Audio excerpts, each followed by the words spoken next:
So I saw this guy in a semi that was trying to get up an entrance ramp to a highway, and he was just stuck going back and forth. Couldn't really get any traction, and I just decided I wanted to help him, get him unstuck, and keep traffic flowing again. So my first thought was just if I could get him back a little bit where he was stuck off of, then maybe he could get enough traction to, reattempt the climb up to the highway or go a different route. So I hooked the winch line to it and pull it back, and yeah, it pulls it.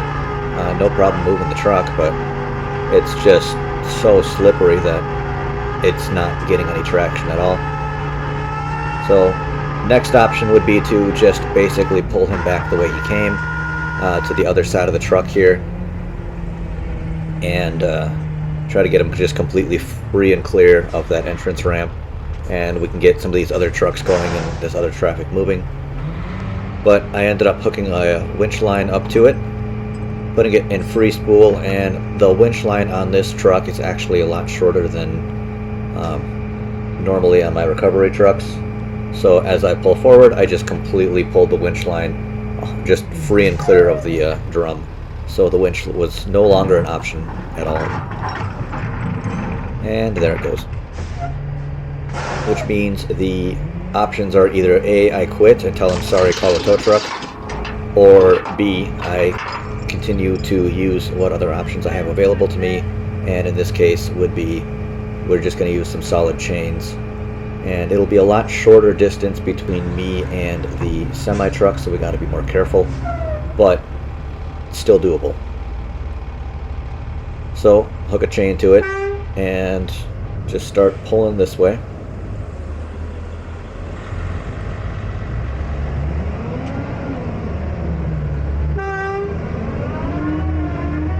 And we're moving fine. It's no problem at all. He's got to clear that curb and the sign over there, but now we're actually getting it moving. We're going to be able to clear the intersection and get all these other trucks and all this other traffic going again, so they don't have to wait around. And you can see the chain is kind of wrapping around that lift there. I don't want to damage the lift at all, so I reposition the chain lower and pull a little farther. And where this truck is sliding, when I'm pulling it, is kind of back into the ditch on the side there. Which now he's fine, he's clear of the intersection, but that doesn't help him at all because now he's still stuck. He ends up turning his truck basically, where half the truck is now into the plowed snowbank there. And he tries going back and forth, he tries putting chains on it, he tries getting unstuck from there, but he just isn't able to make that happen. So we need to do one more pull, and since I don't have the winch line available, I need to do a side-by-side, corner-to-corner pull, and I basically just have to assist him in traction getting forward. So I hook into one of the pockets on the trailer there, and hook into the bed corner there. Now the bed has to be down and in the lock so we're not stretching any of the bushings or causing any damage to the truck. And it's really not that hard of a pull, we're just assisting him in moving forward. So at this point we're side by side with the cabs of the trucks. We're talking to each other.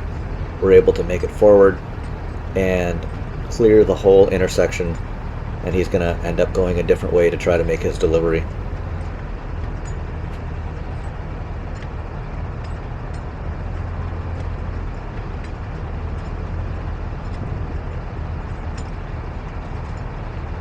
You can see the sign for 280 north and south. He was trying to get onto 280 north from, this is Energy Park Drive down here.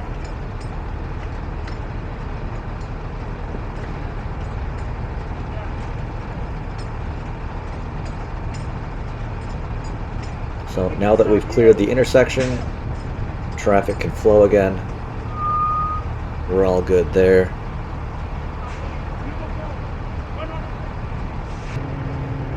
I have to take the chain off and then make sure I don't get run over by a plow, but he doesn't really have enough room to get by with his side plow, so I gotta move.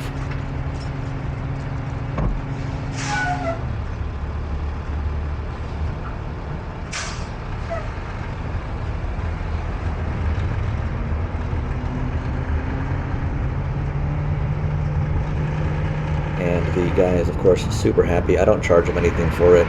His dispatcher basically told him, figure it out, do whatever you gotta do to get unstuck. So I just run back and give him a business card and tell him to have a good day and drive safe. Sent him on his way.